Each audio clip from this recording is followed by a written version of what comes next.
So Canon have officially joined the ranks of the full-frame mirrorless market with their new announcement, the EOS R. Now, we all knew this camera was on the way. It's been rumoured quite heavily for a few weeks. There were some elements of the rumours that I was kind of holding off doing any video about because I wanted to see what the official announcement was. There was some features that weren't completely clear on the rumours. There was some features that weren't mentioned at all, and I wanted to find out whether that was because the camera didn't have the features or just that the rumours didn't have the information. So now that we've had the official announcement, let's have a look at the official specifications. So the camera is centered around a 30.3 megapixel CMOS sensor, which I believe is basically a revised version of the 5D Mark IV sensor. Even though the 5D Mark IV is a 30.4 megapixel, both of these are just the effective number of pixels. The total number of pixels of both sensors are 31.7 megapixels. So I think the two cameras share the exact same fundamental sensor, but Canon will have had to adapt the sensor slightly to improve the autofocus capabilities, because obviously this camera is centered solely around the sensor autofocus. It doesn't have a separate autofocus unit like a DSLR does. Now that sensor, competent enough sensor, 30 megapixels, more than enough for most people. You know, A7 III, Nikon Z6, both at the 24 megapixel mark, so 30 megapixels, good enough for most people. That sensor is coupled to a Digic 8 processor, which gives ISO natively up to 40,000, which again is about on par from what you would expect. But ISO capabilities are just stupidly good now. You know, nobody's shooting max ISO anyway. I think for the majority of where people are going to be shooting, you're not going to see any major difference between the noise performance of either the Canon, the Sony, or the Nikon cameras. Autofocus wise, Canon have employed their dual pixel autofocus technology. That wasn't really a surprise. We all kind of knew that that one was coming. But Canon have stated that it has over 5,500 autofocus points, which is an insane number of autofocus points. Realistically though, it's not like you're going to have to individually jump across all the autofocus points. I mean, the A7 III has 700 autofocus points, but you never use a single autofocus point. It's generally a small box with a cluster of autofocus points. So 5,500 points is definitely impressive. You know, it's what, 12, 13 times more autofocus points than the Nikon has, but it's obviously not going to be 12 or 13 times a better autofocus system. So until people get the cameras in the hand, you don't really know how well the autofocus system is going to work, but you can hazard a guess that being Canon dual pixel, it's probably going to be pretty bloody good. Now, one thing that did surprise me about the announcement, because it wasn't mentioned in any of the rumors, which I thought it would have been, was that Canon seemingly have got an eye autofocus capability. We figured it would have face tracking because all the DSLRs can face track, but there was no mention about eye autofocus. But the official videos from Canon do show that it has got eye autofocus capabilities. Now, I have heard some mentions from people saying that it can only do eye autofocus in single shot autofocus, not in continuous. So that might be a bit of a shame if it turns out to be true, but I've not been able to find any solid information yet that states whether that is the case or not. Now, it does state that it will be able to autofocus in as little as -6 EV light, which is great. At this rate, we'll be able to autofocus our astrophotography shots. So far, seems like a pretty competent camera. But this is where it kind of starts to fall a little bit apart. Shooting speed is stated to be 8 frames a second. However, if you read the small print, that's not continuous autofocus. With continuous autofocus, you can only get 5 frames a second, which puts it right bang with the Nikon Z cameras and nowhere near the Sony A7s, which is a huge disappointment. I think 5 frames a second in modern days is just kind of taking the piss a little bit, to be honest. I mean, Sony can achieve 10 frames a second in the A7 III and the A7 R3. Canon can get faster than that in the 6D Mark II and the 5D Mark IV. So I think Canon have intentionally held this camera back on shooting speed to make room for the Pro version camera that's rumoured to be coming next year, which is just typical Canon really, of sabotage one camera specifications to not tread on another camera, and that's kind of part of the reason why I left them in the first place. Then we get onto the video features, and I'm sorry, but this is where Canon have lost the fucking plot. 12 months ago, something like that, there was the big article from Canon CEO saying that, you know, we've been lackluster, we know we've not been pushing ourselves, we've just been resting back on our laurels, we need to start innovating more. Canon accepted that they've been strangling their own video features in DSLRs because they wanted to protect their Cine line. So I think there was a lot of hope from people, having seen the likes of the video features of the A7 III for a £2,000 camera, that Canon might actually be persuaded to go a little bit more out of the comfort zone with the video features. Well, no surprise, they haven't. We get 4K at 30 frames a second, like the A7 III, like the 5D Mark IV. Unfortunately, unlike the A7 III and exactly like the 5D Mark IV, it comes with a 1.67 times crop. We also get 1080 at 60 frames a second. Wow! And we get 120 frames a second in 720p, because who the bleeding hell uses that anymore? So in terms of video resolutions, they've absolutely strangled this camera in the same way that they did with the 1DX Mark II, the 5D Mark IV, and the 6D Mark II.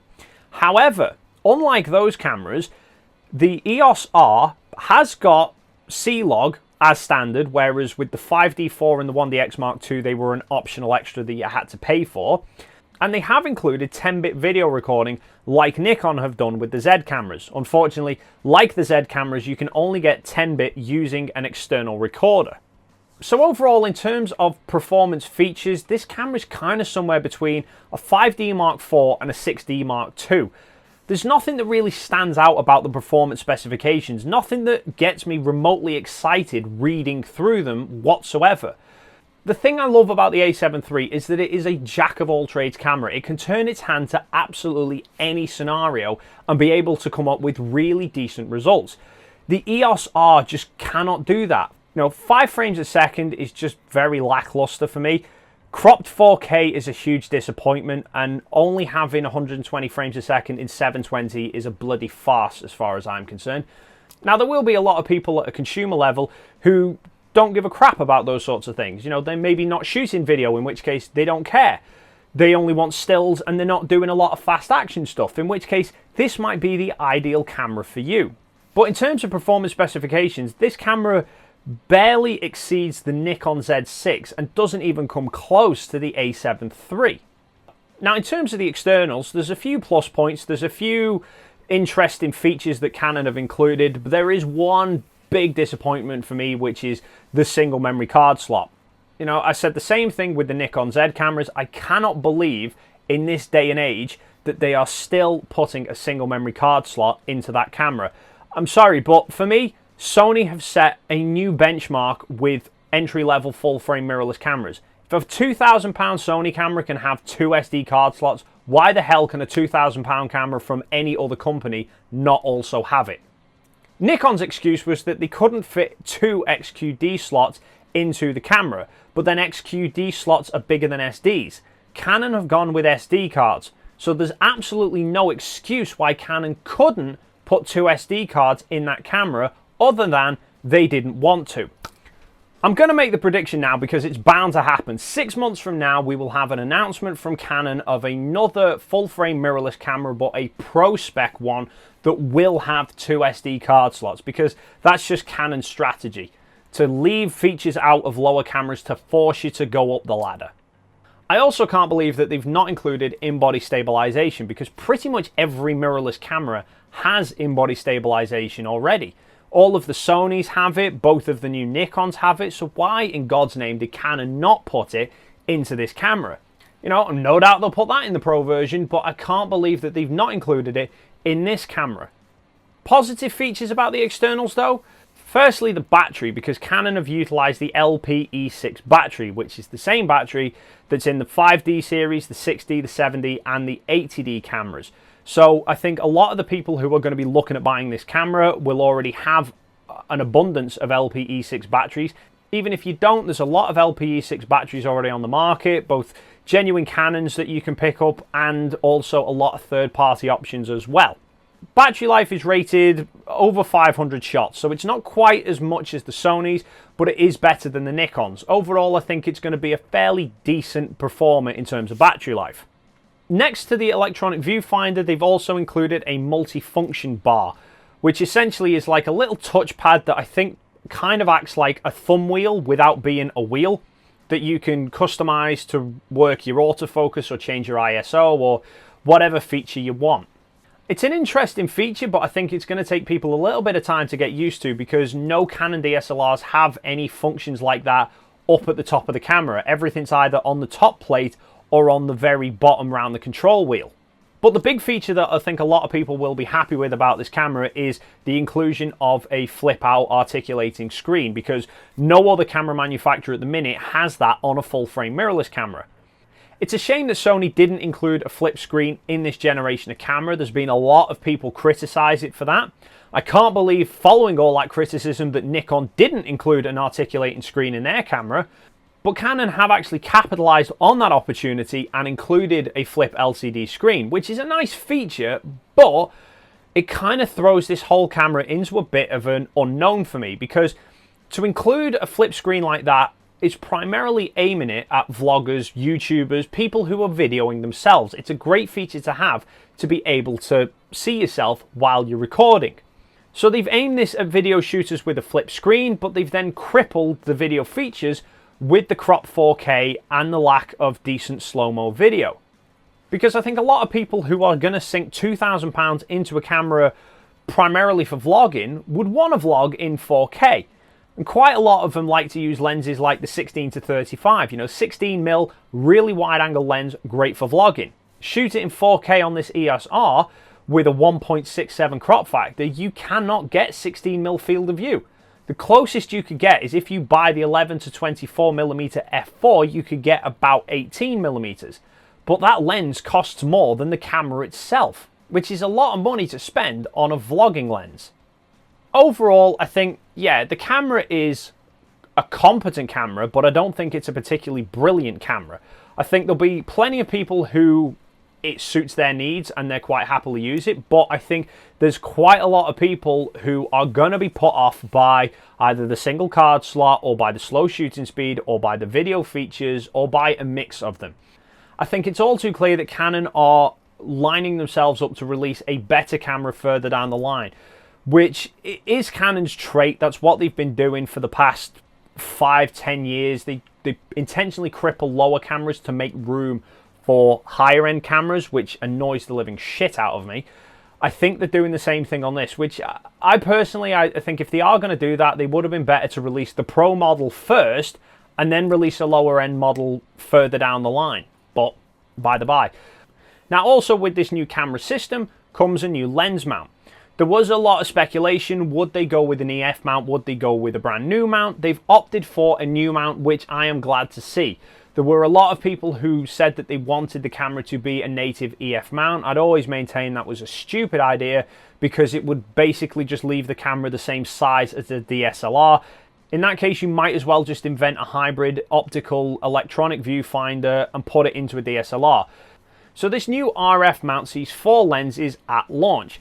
A 35mm f1.8 STM macro lens, a 50mm f1.2 lens, a 24 to 105 f4 kit lens, and then the monstrous 28 to 70 f2 lens. Now the 28 to 70 is a bloody impressive looking lens. I personally wouldn't go for a lens like that, but it is a fantastic way of showing off where the potential benefits of mirrorless lies, because that lens is about the same sort of size as a 24 to 70 f2.8 for a DSLR, but is a whole stop faster. Now all of these RF lenses come with a control ring feature, which works a bit similar to the custom function buttons that you see on some Sony E-mount lenses or a lot of the big telephoto lenses. It allows you to customize that button to do a particular feature. On the Canons, they've gone, rather than a button, they've gone to a complete control ring.